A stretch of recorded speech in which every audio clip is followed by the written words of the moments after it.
हाथ को उठाओ। Thank you Jesus. बोलो पवित्र आत्मा जो भी काम आप यहाँ पे करें मैं उन्हें ग्रहण करने के लिए तैयार हूं। जितना वचन आज हो मैं उसे ग्रहण करने के लिए तैयार हूं। जितना वचन मैं सुनूं 100 गुना फलों को लेके आए। इस वचन को अंधकार की शक्तियां चुरा ना सके। सर्वशक्तिमान परमेश्वर आज मेरा तेरी हुजूरी में आना, तेरे वचनों को सुनना मेरे आत्मिक और शारीरिक उद्धार का कारण हो, मेरे नेशनल उद्धार का कारण हो, फाइनेंशियल उद्धार का कारण हो। प्रभु यीशु मसीह के सामर्थ्य नाम में हम मांगते हैं, आमीन। ऊंचा आशीष ऊंचे। स्वागत है जीवित परमेश्वर के जीवित हजूरी में, आमीन। आपका विश्वास बड़ा है, नहीं तो आज के दिन इतने हजारों लोग यहाँ ओवरफ्लो सेक्शंस में नहीं होते अगर आपका विश्वास बड़ा ना होता। आपका विश्वास बड़ा है, खुदावंद काम भी बड़े करेगा आपकी लाइफ में। मैंने कहा आपका विश्वास बड़ा है, परमेश्वर काम भी बड़े करेगा आपकी लाइफ में। स्वागत है जीवित परमेश्वर की जीवित हजूरी में, आमीन। बैठ जाओ अपने शरीर में, अपनी बाइबल को उठाओ और बोलो मैं इस वचन से प्यार करता हूं। ये मेरे शुद्ध रहने का आधार है। आज अपना ध्यान मैं इन वचनों के ऊपर लगाता हूं, प्रभु यीशु मसीह के सामर्थ्य नाम में। भजन संहिता 89, जैसे आप 89 बोलते हैं या 79 बोलते हैं, उसके 29 आयत को मैं पढ़ूंगा। मैं उसके वंश को सदा बनाए रखूंगा और उसकी राजगद्दी स्वर्ग के समान सर्वदा बनी रहेगी। सब बोलो आमीन। फिर उसकी 2 आयत और 3 आयत को मैं पढ़ूंगा। आपने 1 और 2 आयत को भी पढ़ना। तूने कहा मैंने अपने चुने हुओं से वाचा बांधी है। तूने कहा मैंने अपने चुने हुए से वाचा बांधी है। मैंने अपने दास दाऊद से शपथ खाई है। मैं तेरे वंश को सदा स्थिर रखूंगा और तेरी राजगद्दी को पीढ़ी से पीढ़ी तक बनाए रखूंगा। सब बोलो आमीन।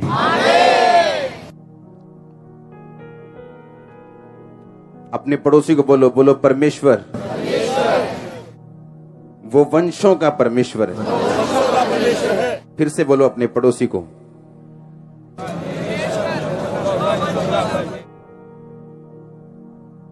फिर से बोलो अपने पड़ोसी को, बोलो परमेश्वर वंशों का परमेश्वर है, आमीन। मरकुस 1 अध्याय 26 और 27 और 28 आयत को मैं पढ़ूंगा। उसमें लिखा, तब अशुद्ध आत्मा उसको मरोड़कर और बड़े शब्द से चिल्लाकर उसमें से निकल गई। ये उस कहानी का जिक्र है जब परमेश्वर एक दुष्ट आत्मा को निकाल रहे थे और जब यीशु मसीह ने उसे डांटा तो लिखा वो उसे मरोड़कर और बड़े शब्द से चिल्लाकर उसमें से निकल गई। इस पर सब लोग आश्चर्य करते हुए आपस में वाद विवाद करने लगे। ये क्या बात है? ये तो कोई नया उपदेश है। ये अधिकार के साथ अशुद्ध आत्माओं को भी आज्ञा देता है और वो उसकी आज्ञा मानती हैं। और उसका नाम तुरंत गलील के आसपास के सारे प्रदेश में फैल गया। सब बोलो आमीन। और जो पिछले संडे हमने वचन पढ़ा था, 2 शमूएल, जहां पे हमने ये पढ़ा था कि परमेश्वर ने कहा था दाऊद को कि मैं तेरे नाम को बड़ा करूंगा और मैंने तेरे नाम को बड़ा किया। अपने पड़ोसी को बोलो, परमेश्वर ने तुझे बुलाया तेरे नाम को बड़ा करने के लिए। फिर से बोलो, अपने पड़ोसी को याद करवाओ, परमेश्वर ने तुझे बुलाया तेरे नाम को बड़ा करने के लिए। आप अपने घर में कोई ऐसी चीज फालतू शॉपिंग नहीं करते हो जो आपको चाहिए ना हो। आप फालतू में 2 रसोइयां बनाते हो घर में, कितनी रसोइयां होती? हाँ, अगर 2 परिवार हो तो 2 बनती। परमेश्वर ने आपको फालतू में अपने पास नहीं बुलाया। आपके हर एक व्यक्ति के लिए परमेश्वर के पास एक बड़ा प्लान है, और वो प्लान इतना बड़ा है, जब तक आप इस वचन को खाएंगे नहीं और इस पे मेडिटेट नहीं करेंगे, वो बाहर नहीं आ सकता। परमेश्वर ने कहा मेरा राज्य ऐसे बीज के समान है, गेहूं के दाने के समान है, जब तक वो जमीन के नीचे नहीं चला जाता, अकेला नहीं रहता, मर नहीं जाता, वो फलता नहीं। आप बीज को खुले में रख देंगे, वो फूटेगा? हां, उसका अंकुर, उसका सीड फूटेगा क्या? आप उसको मिट्टी के नीचे दबाएंगे, उसको अंधेरे में रखेंगे, उसको अकेला रखेंगे, वो फूटेगा। इसीलिए बाइबल कहती इसहाक शाम के टाइम रोज कहां जाता था? ध्यान करने के लिए। कहां पे? मैदान में, अकेला। क्योंकि परमेश्वर का वचन अपने आप काम नहीं करता आपकी लाइफ में, आपको इस पे मनन करके इसको जीवित करना पड़ता है। उसे मालूम था वो उसकी वाइफ प्रेग्नेंट नहीं, और कौन सी वाली वाइफ? जो खुदा ने भेजी। अब्राहम का नौकर कहता था परमेश्वर अगर तू मेरे साथ है तो ऐसी लड़की आए मेरे मालिक के बच्चे की पत्नी बनने के लिए जो आके ये कहे मैं तुझे भी पानी पिलाऊंगी और तेरे ऊंटों को भी पानी पिलाऊंगी। और ये पॉसिबल नहीं था कि एक लड़की आके बोले मैं तेरे ऊंटों को पानी पिलाऊंगी, क्योंकि ऊंट लीटर्स के हिसाब से पानी पीते हैं। लेकिन बाइबल कहती है ऐसी लड़की आई और उसको मालूम हो गया ये वही लड़की है जिसको इसहाक की पत्नी होने के लिए परमेश्वर ने चुना। और जब उसकी पत्नी हो गई तो 20 साल उनके संतान नहीं हुई। क्या ये क्वेश्चन मार्क नहीं था उनकी मसीह जिंदगी के ऊपर, परमेश्वर की प्रोफेसी के ऊपर? जो परमेश्वर ने औरत भेजी थी, क्या ये क्वेश्चन मार्क नहीं था उसके ऊपर? क्या शैतान उसको भरमाता नहीं होगा? क्या शैतान उसको बोलता नहीं होगा कि तेरे पिता के नौकर को गलती लग गई? कोई परमेश्वर नहीं है भाई, ये ऐसे ही होता है सब। अगर होता तो तेरे बेबी हो जाना था कब से। देख नॉन बिलीवर्स को हो रहे हैं, जो यहोवा को नहीं मानते उनके हो रहे हैं। चैलेंजेस शैतान आपके दिल में डालता है, आपके दिमाग में लड़ता है, और आपको मालूम है परमेश्वर है। और अगर आपको अपनी प्रॉब्लम को बाहर निकालना है या अपनी लाइफ में ये प्रूफ करना है, आपको वचन पर ध्यान करना होगा। इसलिए वो शाम के टाइम जाता था रोज, क्योंकि शैतान उसे तंग करता था। वो लाखों करोड़ों का मालिक था, इतना बड़ा था वो कि बाइबल कहती है अब्राहम उसका पिता, उसको राजा ने बोला था हमारे एरिया से बाहर निकल जा, तू हमसे ज्यादा अमीर है। एक अमीर बाप का बेटा जिसको सारी प्रॉपर्टी उसकी थी और उसका अपना कोई बच्चा नहीं था, और शैतान बोलता था कि ये आशीष किसके लिए? तेरे नौकरों के लिए। और उसको मालूम था इतना बड़ा चैलेंज अगर मेरी लाइफ से मैंने दूर करना, तो शाम के टाइम लिखा वो मैदान में ध्यान करने के लिए जाता था। यहोवा धर्मी का वंश बचाता है, धर्मी का वंश बचाया जाएगा, धर्मी का वंश बचाया जाएगा। कोई मायने नहीं करता शैतान मुझे क्या कह रहे हैं, कोई मायने नहीं करता वैद्य ने मुझे क्या कहा, कोई मायने नहीं करता डॉक्टर ने मुझे क्या कहा। अगर मेरी वाइफ के 20 साल बेबी नहीं हुआ, 19 साल 18 साल हो गए बेबी नहीं हुआ, कोई मायने नहीं करता। मैं उस पर ध्यान लगाऊंगा जो परमेश्वर का वचन कहता है, धर्मी का वंश बचाया जाएगा। धर्मी अपने नाती और पोतों को देखने पाएगा। इसका मतलब नाते पोती तभी होंगे अगर बच्चे होंगे तो वो अपने मन को इस तरह से वचन के साथ बात करता होगा रोज। और जब आप वचन से बात करना शुरू करते हैं, आपकी बॉडी रिस्पॉन्ड करना शुरू करती है।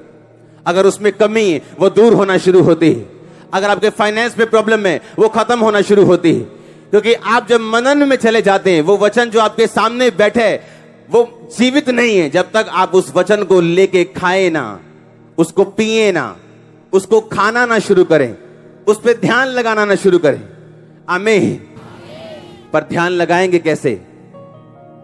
इतनी तो कड़वाहट है मन में, फलाने ने मेरे साथ ऐसा कर दिया, ये कभी कामयाब ना हो। नो, किसी को कामयाब होना करना ना करना ये हमारे हाथ में नहीं, ना हमारे मुंह में होना चाहिए। हालेलुया। आज जो आपको पापी नजर आ रहा है, हो सकता है उसने तौबा कर ली हो और आप उसकी निंदा करके वो धर्मी ठहराया जाए और आप पापी ठहराए जाएं। और यही गलती चुंगी वाले ने की थी। वो कहता था, धर्मी ने की थी, जब चुंगी वाला बोलता था कि प्रभु मैं पापी हूं, मुझे माफ कर, और धर्मी कहता था मैं इस चुंगी लेने वाले की तरह नहीं। और परमेश्वर कहता उसके घर से वो चुंगी लेने वाला धर्मी ठहराया गया और दूसरा पापी ठहराया गया। हालेलुया। आपके सामने किसी ने गुनाह किया, अब आपको उसका गुनाह याद है पर आपको मालूम नहीं वो तौबा कर चुका है। आप उसके गुनाह को डिस्कस कर रहे हो एवरी डे और परमेश्वर के सामने आप दोषी बन रहे हो। जब ऐसी लाइफ एक क्रिश्चियन व्यक्ति की होती तो वचन पे ध्यान लगाना उसके बस की बात नहीं होती। उसकी आत्मा इतनी तैयार नहीं होती कि वचन पे वो ध्यान लगा के उसमें से फल को पैदा कर सके, उसमें से रिजल्ट को पैदा कर सके। और इसीलिए बहुत सारे क्रिश्चियन इस पाप में फंस जाते हैं जब वो निंदा और चुगली में चले जाते हैं, क्योंकि आपको नहीं पता जिस बात की आप निंदा और चुगली कर रहे हो उस बंदे ने चाहे तौबा कर ली हो, चाहे वो पापी हो ही ना। किसी ने पूछा प्रभु तेरा नाम क्या है? कहता मैं जो हूं सो हूं। जब आप बोलते हो मैं न्याय करूंगा, परमेश्वर कहता है ये मेरी जगह ले रहे। जब दाऊद ने हित्ती उरिया को मरवा दिया अपना पाप ढकने के लिए, परमेश्वर कहता है मेरी जगह ले रहे हैं, क्योंकि पाप को सिर्फ मैं ढकता हूं और कोई नहीं। परमेश्वर की जगह नहीं लेनी, उसको अपनी जगह रहने देना। बाइबल कहती है वो सब बातों का न्याय करेगा, वो छुपी बातों को उजागर करेगा, सब चीजों को वो उजाले में लेके आएगा अंधेरे से। आपके सामने आपका परिवार, आपकी लाइफ, सब कुछ न्याय में होगा। आपका न्याय बिगाड़ा नहीं जाएगा शैतान के द्वारा, अगर आप परमेश्वर में विश्वास करते हैं तो। आमीन। आप जब अपनी लाइफ को देखेंगे मसीह में चलते, कुछ साल बाद, कुछ महीनों के बाद, आप सेटिस्फाइड होंगे, आप तसल्ली में होंगे, आप कहीं पहुंचे हुए होंगे। आमीन। ऊंचा आशीष ऊंची चर्च। प्रॉब्लम पाप करना नहीं, प्रॉब्लम यह है जब पाप करके आप पाप में पड़े रहते हैं। गलती आपसे हो सकती, लेकिन उस गलती के बाद सुधर जाओ, वापिस चले जाओ प्रभु के पास, आ जाओ परमेश्वर के पास। अगर सीधा डायरेक्ट अचूक चलोगे तो ज्यादा अच्छा है, आप ज्यादा ब्लेसिंग में, स्पीड में चलोगे। हालेलुया। आपकी स्पीड, आपका लेवल, ये परमेश्वर ने नहीं सोचना, ये आपके कमिटमेंट ने आपका लेवल निर्धारित करना है। जैसे आपकी लकड़ी, जितनी आपकी लकड़ी उतनी आपकी फायर, जितना बलिदान उतनी आग आपकी लाइफ में होगी। अब ये आपने सोचना मैं कितनी आग चाहता हूं या चाहती हूं अपनी लाइफ में, उतना बलिदान आपको देना पड़ता है, अपने टाइम का, अपने शरीर का, अपनी इच्छाओं का, इच्छा शक्तियों का। नहीं, मैं उसको माफ नहीं कर सकती, मैं उसको माफ नहीं कर सकता, मैंने उसकी इतनी मदद की, उसने ऐसा किया। नो, लोग बोलते तो हैं कि हम प्यार में चलते हैं, पर प्रैक्टिकली वो नफरत में चलते हैं। अगर वो प्यार में चले, वो कभी खिलाफत नहीं करेंगे। हालेलुया। शाम को वचन का ध्यान इसलिए करने जाना क्योंकि इस लाइफ में शैतान आपको क्वेश्चंस देगा, सवाल देगा आपको। अगर परमेश्वर तेरे साथ है तो ऐसा क्यों है? अगर परमेश्वर तेरे साथ है तो ऐसा क्यों है? इसहाक दूसरी शादी कर सकता था, प्रभु ने मना तो नहीं किया था, पर उसका विवेक जानता था नहीं करनी। उसका विवेक जानता था कि नहीं, ये एक फाइट है, मैं शैतान के सामने झुकूंगा नहीं कि अगर इससे बेबी नहीं हुआ जो खुदावंद ने भेजी, मैं अपनी मर्जी से एक और शादी कर लेता हूं। क्योंकि परमेश्वर ने कहा था कि मैं अब्राहम के वंश को बढ़ाऊंगा, अगर मेरा वंश ही ना हुआ तो परमेश्वर का वायदा पूरा नहीं होगा। तो लेट मी हेल्प गॉड, मुझे खुदा की हेल्प करने दो। उसको आपकी सपोर्ट नहीं चाहिए। हालेलुया। बाइबल कहती है जब परमेश्वर का संदूक लेके जा रहे थे वाचा का, तो संदूकों ने ठोकर खाई और एक बंदे ने उसे पकड़ लिया और परमेश्वर ने उसे मार दिया। दाऊद नाराज हो गया, कहता ये क्या बात हो गई? परमेश्वर का संदूक जा रहा है और वो गिरने लगा, एक बंदे ने उसे उठा लिया कि खुदा का संदूक ना गिरे, और वो उसी को प्रभु ने मार दिया। परमेश्वर कहता कि मेरा संदूक सिर्फ कौन उठाएंगे? हाँ, हाँ, लेवी लोग उठाएंगे और मेरा संदूक गाड़ी पे नहीं जाएगा, लोग उठा के लेके जाएंगे। पर वो गाड़ी पे लेके जा रहा था ये शो करने के लिए कि मैं परमेश्वर से भी ज्यादा अच्छा सोच सकता हूं। प्रभु ने पैदल किया, नहीं नहीं अप्पा शांति रखो, अप्पा वधिया करांगे, और बंदा मरवा लिया उसने। क्योंकि परमेश्वर ने कहा मेरे संदूक को कोई आम व्यक्ति हाथ ना लगाए। और वो आम व्यक्ति सोच रहा था कि मैं परमेश्वर को सपोर्ट कर रहा हूं। आपका 2 नंबर का पैसा प्रभु के काम को सपोर्ट करने के लिए नहीं, नो। हालेलुया। आप वैश्यापन से कमाया हुआ पैसा, उसका टाइथ निकाल के आप दे रहे हैं, आप वो सपोर्ट नहीं कर रहे हो। हालेलुया। आप उज्जा वाली सपोर्ट कर रहे हो, आप लेवी वाली सपोर्ट नहीं कर रहे हो। और परमेश्वर कहता मुझे उज्जा वाली सपोर्ट नहीं चाहिए, जिस चीज को मैंने ठहराया गलत है उस चीज से मुझे सपोर्ट नहीं चाहिए।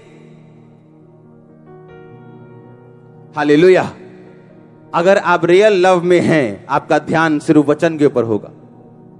आप मनन करेंगे जो आपकी लाइफ की सिचुएशन है, और उसके लिए जो वचन आपके लिए परमेश्वर ने दिया, आप उस वचन को लेंगे। क्योंकि परमेश्वर ने कहा मैं तेरे नाम को महान करूंगा। उसने सिर्फ आपको नहीं बुलाया, अगर आज आप चर्च में हो, उसने आपके वंशों को अपने पास बुलाया है। आप वंशों के लिए बुलाए गए हो।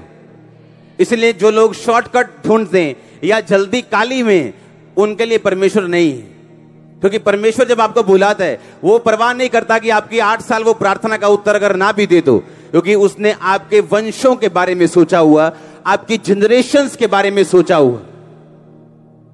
मैंने ऐसे लोग मसीह में आते हुए देखे, जब मसीह में आए थे फाइनेंशियली अच्छे थे, मसीह में आए सेवा शुरू कर ली, फाइनेंशियली डाउन हो गए, इतने डाउन हो गए रोटी मांग मांग के खानी पड़ी।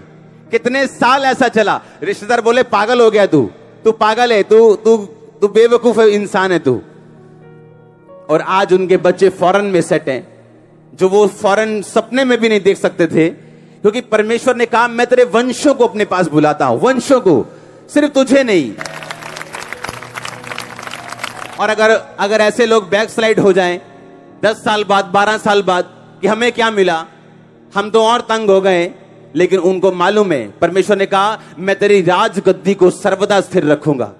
ये सिर्फ दाऊद को नहीं कहा, ये परमेश्वर का दिल दर्शाता है कि जब वो एक व्यक्ति को पसंद करता है, उसके वंशों के बारे में वो सोचता है। ये उसका हार्ट निर्धारित, परमेश्वर का हार्ट दिखता है इस वचन में कि उसने कहा दाऊद मैं तुझे पसंद करता हूं, मैं तेरे वंश को कभी भी इस गद्दी से उतारूंगा नहीं, मैं वंशों तक तेरी गद्दी को संभाल के रखूंगा। आज आप दाऊद की संतान है बाइबल के मुताबिक, उसकी गद्दी कभी खत्म नहीं हुई और ना ही कभी होगी यीशु मसीह के नाम में, क्योंकि ऐसा वचन कहता है। आमीन। आप समझ रहे मेरी बात को? जब एक बंदा परमेश्वर को खुश कर लेता है, परमेश्वर के पास शॉर्ट टाइम प्लान नहीं है। वो आपके बेटी के बारे में सोच के रखता है, आपके बेटे के बारे में सोच के रखता है, उसके बच्चों के बारे में सोच के रखता है। वो हर एक चीज को सोचता है जो आपके साथ संबंधित है। परमेश्वर ने कहा दाऊद मैंने तुम्हें वाइफ्स दी, बच्चे दिए, प्रॉपर्टी दी, सब कुछ दिया, इजराइल दिया, यहूदा दिया, मैं तुम्हें और भी बहुत कुछ देने वाला था। ये परमेश्वर का हार्ट दिखाता है हमें कि अगर हम फेथफुल रहें और शैतान के क्वेश्चंस का जवाब बाइबल में से दें। एक सलाह मैं आपको देना चाहता हूं, आपका अगुवा होने के नाते, आपका भाई होने के नाते, पिता होने के नाते, कि कभी भी शैतान के साथ अपने दिमाग में बहस ना करना, उसको वचन बोल के भगाना। उसको दिमाग में कभी बहस मत करो, अपने दिमाग में कभी बहस मत करो, वचन बोलो, वो भागेगा और आप फाइटर बनते जाएंगे, मजबूत होते जाएंगे, एवरी डे स्ट्रांग होते जाएंगे, अपनी डेस्टिनी की तरफ बढ़ते जाएंगे। और एक दिन आप गवाही देने के लिए आएंगे, आप गवाह होंगे अपने मोहल्ले के लिए। परमेश्वर ने कहा मैं तेरे नाम को बड़ा करूंगा। ऐसे आपकी गवाही होती है, आपके मोहल्ले वाले सुनते हैं, फिर आपकी एक और गवाही होती है, आपको और ब्लेसिंग्स मिलती है, आपका नाम बड़ा होता जाता है। परमेश्वर कहता है ये मेरी प्लानिंग है हर एक बंदे के लिए जो मुझे खुश करना चाहता है, जो विश्वासी है। उसने कहा विश्वास बिना मुझे खुश करना संभव नहीं। अगर आप विश्वासी हैं तो इस बात से आप साबित करेंगे, जब बुरे दिन हो तो भी आप क्या विश्वासी हैं, तो आप असली विश्वासी हैं। अगर आपने अकेलापन महसूस नहीं किया, आप मसीह में आने के बाद आपको रिजेक्शन नहीं मिली, तो मैं नहीं सोचता आप पक्के मसीही। क्योंकि बाइबल कहती है जब दाना अकेला रहता है तो वो बोया जाता है और मर जाता है, अंधेरे में रहते हैं। वो फेस मसीह जिंदगी का, जब आप अंधेरे में हो, जब आपको अंधेरा फील हो, जब आपको बोया गया फील हो, अकेला फील हो, आप उगने वाले हो, आप उगने वाले हो। यीशु मसीह के नाम में आप उगने वाले हो। आपके बच्चों का कैरियर उगने वाला मैं देख रहा हूं, आपकी हीलिंग उगने वाली वो चर्च। मैंने कहा यीशु मसीह के सामर्थी नाम में ये वचन आपकी लाइफ में पूरे होने वाले हैं। कुछ होने वाला आपकी लाइफ में जो पहले कभी नहीं हुआ। आप तैयार है क्या? आप तैयार है क्या? मैंने कहा हालेलुया। आपको ध्यान देना है, क्योंकि एक तरफ शैतान आपके चैलेंजेस को आपके दिमाग में डालेगा और दूसरी तरफ से वो आपको पाप में लेके जाने की कोशिश करेगा। और अगर आप फंस गए, आप गए। फिर आप एक ऐसे हथियार की तरह हो जिसकी धार को थोथा कर दिया गया। आप हो तो हथियार ही, पर वो किसी काम का नहीं। वो परमेश्वर के हाथों में किसी काम का नहीं, उसके दास के हाथों में किसी काम का नहीं। हर एक की लाइफ में टाइम आता है जब उसको बनना होता है या बिगड़ना होता है, और वो टाइम निर्धारित करता है, और उसका बनना और बिगड़ना निर्धारित करता है उसका फ्यूचर कैसा होगा और वो कहां तक पहुंचेगा। परमेश्वर ने कहा मैं तेरे नाम को बड़ा करूंगा, मैं तेरी राजगद्दी को सर्वदा स्थिर रखूंगा। और यीशु मसीह के बारे में भी यही लिखा कि उसका नाम आसपास के सारे प्रदेशों में क्या हुआ? फैल गया। किसका नाम? नाम का यूनानी भाषा में, जो असली भाषा में बाइबल लिखी गई थी, नाम का मतलब हम अपनी स्क्रीन पे पढ़ेंगे। नाम का मतलब क्या है? अनोमा। अनोमा का मतलब क्या है? कैरेक्टर। अनोमा का मतलब क्या? कैरेक्टर, चरित्र। एक बार मैं कैरेक्टर के बारे में बता रहा था और लेडी घर जाके पूछ रही, अब पापा ट्रैक्टर ट्रैक्टर क्या दी गल करते सी? ये वो वाला ट्रैक्टर नहीं है भाई। कैरेक्टर मतलब चरित्र। आमीन। अब नाम के जगह क्या फैला लो? नाम के जगह क्या लगा लो? चरित्र। अब पढ़ो दोबारा से वचन। और यीशु मसीह का चरित्र सब जगह आसपास के प्रदेशों में फैल गया। इसका मतलब क्या? इसका मतलब क्या? कि वो चरित्र है जो आपको फैलाता है, वो कैरेक्टर है जो आपको आगे लेके जाता है।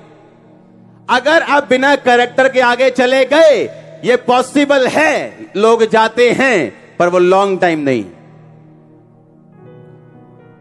शाऊल बिना कैरेक्टर के आगे गया, कभी दिखा नहीं दोबारा। सैमसंग बिना कैरेक्टर के आगे गया, दिखा नहीं। आज की सफलता पे ज्यादा खुश नहीं होना अगर कैरेक्टर के बारे में ध्यान नहीं है तो। अगर उसने कहा यीशु मसीह का नाम आसपास के सारे प्रदेशों में फैल गया, नाम का मतलब क्या? अनोमा, मतलब कैरेक्टर। इसका मतलब यीशु मसीह का कैरेक्टर आसपास के सारे प्रदेशों में क्या हुआ? फैल गया। इसका मतलब आपका कैरेक्टर है जो आपको वाइड करता है, आपको फैलाता है, आपके तंबुओं को चौड़ा करता है, आपकी लाइफ को बड़ा करता है। वो आपका चरित्र है। अगर आपका चरित्र सही नहीं और बिना चरित्र के आप फैल जाएंगे, आप शॉर्ट लाइव्ड हैं, थोड़े समय के लिए हैं। आपके वंशों के बारे में परमेश्वर परवाह नहीं करता। आपके वंश अंधेरे में, वो आपकी लीगेसी को फॉलो करेंगे नहीं, कुछ पता नहीं। लाइफ अंधेरे में। आज की सफलता, अगर इंडिया की हिस्ट्री पढ़ के देख लो, बड़े बड़े बिलियनियर्स जिनके पास 1.5-2 लाख करोड़ था, आज कर्जे में आ चुके, उल्टा कर्जे में आ चुके। अगर परमेश्वर आपके साथ नहीं तो कुछ भी हो सकता है, पर अगर वो आपके साथ है, उसने कहा मैं तेरे वंश को सदा बनाए रखूंगा, मैं तेरे वंश को, तेरी राजगद्दी को सदा बनाए रखूंगा। मैं तेरे वंशों की परवाह करूंगा। अगर तेरा चरित्र, यीशु मसीह का चरित्र आसपास के सब प्रदेशों में फैल गया।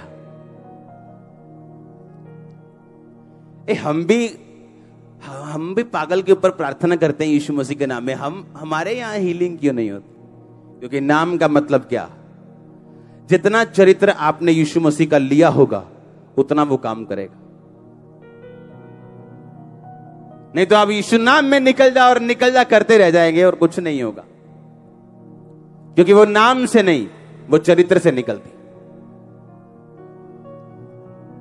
आप शैतान को बोल रहे हो, ए शैतान, यीशु मसीह के नाम में इससे निकल जा, और शैतान हंस रहा है।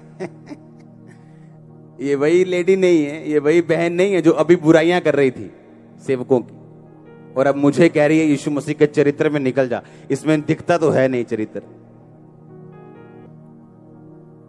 और पास्टर्स भी परेशान हो जाते हैं, ये निकलती क्यों नहीं?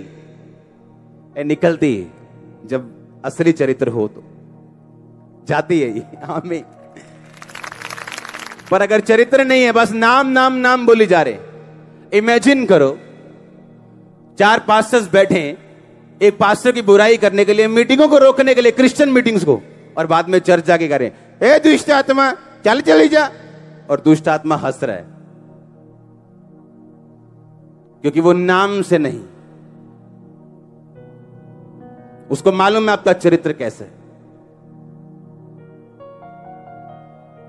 शैतान को मालूम है आपका चरित्र कैसे है। वो आपके शब्दों को नहीं देखता। आप बोलते हो in the name of Jesus, यीशु मसीह के चरित्र में निकल जा, और वो देखता है हां, जो ये बंदा कह रहा है ये मैच करता है कि नहीं करता। उसका नाम आसपास के सारे प्रदेशों में फैल गया, उसका चरित्र सारे प्रदेशों में। इसका मतलब जो फैलाने वाली चीज है वो क्या है? क्या है वो? कैरेक्टर।